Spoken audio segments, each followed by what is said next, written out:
ஆதியன் மாலடி முடியைக் காண்பரிய ஜோதிவரை யாகிநின்ற தூயனொளிர் பாதிமதி கற்றை சடைக்கணிந்த கண்ணுதலை போற்ற வெங்கலொற்றைக் கொம்பன் றுணைந்தாலுண்டு.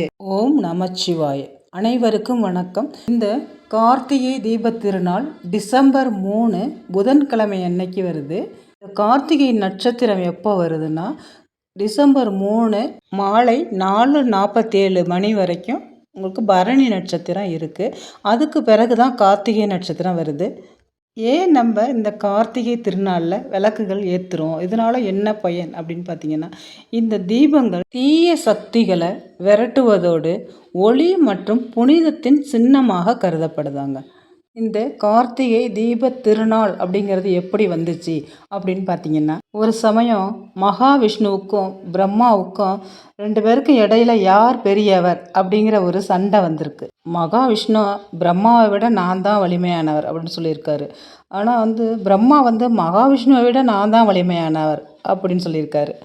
இந்த சண்டை தொடர்ந்து நடந்துகிட்டே இருந்திருக்கு.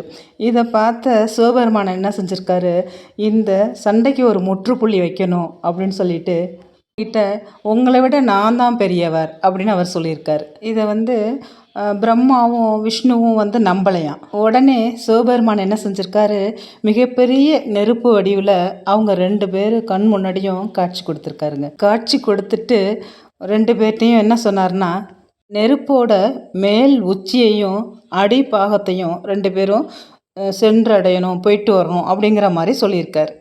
உடனே விஷ்ணு என்ன செஞ்சுருக்காரு, பன்றி அவதாரம் எடுத்து பூமிக்கு அடியில் போய் நெருப்பு இருக்குல்ல, அந்த பூமிக்கு அடியில் போய் அதை நம்ம முயற்சி செஞ்சு பார்ப்போம் அப்படிங்கிற மாதிரி போயிருக்காரு. ஆனால் அவரோட முயற்சி தோல்வியில் முடிஞ்சிருச்சுங்க. அவரால் அது முடியலை. திருப்பி சிவபெருமான்ட்ட என்னால் முடியல அப்படின்னு சொல்லிட்டு தன்னோட தவறை ஒத்துருந்துருக்காரு. அதுக்கு பிறகு பிரம்மா என்ன செஞ்சுருக்காரு, அன்னப்பறவையாக அவதாரம் எடுத்து உயரத்தில் பறந்து நெருப்போட உச்சி பகுதியை போய் அடைய முயற்சி செஞ்சுருக்காரு. அதுவும் தோல்வியில் முடிஞ்சது. கண்டிப்பாக அவராலையும் போக முடியலையா. அதனால் அதுவும் தோல்வியில் முடிஞ்சேன்னா அவரும் சிவபெருமான்ட்ட என்னால் முடியல, நானும் தோல்வி ஒத்துக்கிறேன் அப்படிங்கிற மாதிரி சொல்லியிருக்காரு. பூமியில் நான் தான் மிக முக்கிய கடவுள், மற்ற எந்த கடவுளும் நான் தான் பெரியவர்னு சண்டை போட்டுக்க தேவையில்லை அப்படின்னு சிவபெருமான் நிரூபிச்சிருக்காரு. அதற்கு பிறகு திருவண்ணாமலை பகுதியில் சிவபெருமான் என்ன செஞ்சுருக்காரு, ஒரு பெரிய மலை வடிவில் தோன்றியிருக்காருங்க. இந்த மலை தான் அண்ணாமலையார் மலை அப்படின்னு சொல்லிட்டு அழைக்கப்பட்டிருக்கு. கார்த்திகை மாதத்தில் நடந்ததுனால ஒவ்வொரு கார்த்திகைக்கும் இந்த தீபத் திருநாளை கொண்டாடுறாங்களாம். இந்த தீபத் திருநாளான டிசம்பர் 3 புதன்கிழமை அன்னைக்கு காலையில் 4 மணிக்கு பிரம்ம முகூர்த்தத்தில் பரணி தீபமாக 5 தீபம் ஏற்றப்படுதாங்க. இந்த திருக்கார்த்திகையான டிசம்பர் 3 புதன்கிழமை அன்று காலையில் பிரம்ம முகூர்த்தத்தில் அவருக்கு 5 நெய் தீபங்கள் ஏற்றப்படுதான். ஏகம் அநேகம், அதாவது இறைவன் ஒருவனே. அதனால் இந்த 5 தீபத்தையும் ஒன்றாக்கி தான் மகா தீபமாக அன்றைய தினம் மலை மேலே ஏற்றப்படுது. சரியாக 6 மணிக்கு தாங்க இந்த அண்ணாமலையார் கோயிலோட பின்புறம் உள்ள 2668 அடி உயரம் உள்ள மலை மீது இந்த மகா தீபம் ஏற்றப்படுது. சிவபெருமான் ஜோதி வடிவமாக காட்சி தந்த ஸ்தலம் இந்த திருவண்ணாமலை. அங்கு ஏற்றுற இந்த மகா தீபத்தை நேராக கண்டவங்களோட குடும்பத்தில் 21 தலைமுறையினருக்கு முக்தி கிடைக்குமா.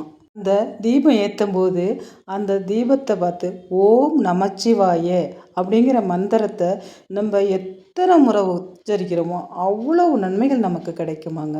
அதே மாதிரி அன்றைய தினம் கோயிலில் கிரிவலம் செல்கிறவங்களுக்கு 1000 அஸ்வமேத யாகம் செய்த பலன் கிடைக்குமா. இந்த தீப நாளன்று பகவான்கிட்ட நம்மளோட வேண்டுதல் எதை வைக்கிறோமோ நம்மளோட நியாயமான கோரிக்கைகளை அவர் நிறைவேற்றி வைப்பார் அப்படிங்கிறது ஒரு ஐதீகம். திருவண்ணாமலையில் இந்த தீபமானது 11 நாள் எரியுமாங்க. 11 நாளும் தொடர்ச்சியாக எரிஞ்சிட்டே இருக்குமா. திருவண்ணாமலையில் எல்லாராலையும் போய் நேரடியாக தரிசனம் செய்ய முடியாது. அது மாதிரி தரிசனம் செய்ய முடியாதவங்க வீட்டிலையே டிவியில் நீங்கள் பார்த்தீங்கன்னா உங்களுக்கு நேரடியாக காமிப்பாங்க. அந்த டயத்தை நீங்கள் பயன்படுத்திக்கிங்க. திருவண்ணாமலையில் தீபம் ஏற்றின பிறகு நீங்கள் வீட்டில் தீபத்தை ஏற்றுங்க. ஏங்க அதற்கு முன்னாடி நாங்கள் வீட்டிலலாம் ஏற்றக்கூடாதா அப்படிலாம் அப்படியெல்லாம் கிடையாதுங்க. நீங்கள் அதுக்கு முன்னாடியும் ஏற்றலாம். ஆனால் அங்கே தீபம் ஏற்றின பிறகு நீங்கள் ஏற்றுறது மிகவும் சிறப்பு. அந்த அருணாச்சலேஸ்வரரை வேண்டி உங்கள் வீடுகளில் நீங்கள் நிறைய தீபத்தை ஏற்றி வழிபாடு செய்யுங்க. அடுத்த கார்த்திகைக்குள்ளே உங்கள் வீட்டில் நல்ல விஷயங்கள் நடைபெறும். செல்வ செழிப்பு அதிகரிக்கும். திருவண்ணாமலை அருணாச்சலம் அப்படிங்கிறதுக்கு பொருள் என்னன்னு பார்த்தீங்கன்னா, தூய நெருப்பு மலை அப்படின்னு பொருளுங்க. முக்தி தரும் ஸ்தலம் எதுன்னு பார்த்தீங்கன்னா திருவண்ணாமலை தான். சிவபெருமான் எப்பொழுதும் உங்களுக்கு துணையாக இருப்பார். இந்த வீடியோ உங்களுக்கு பிடிச்சிருந்துச்சினாக்கா சப்ஸ்கிரைப் பண்ணி லைக் பண்ணிக்கோங்க.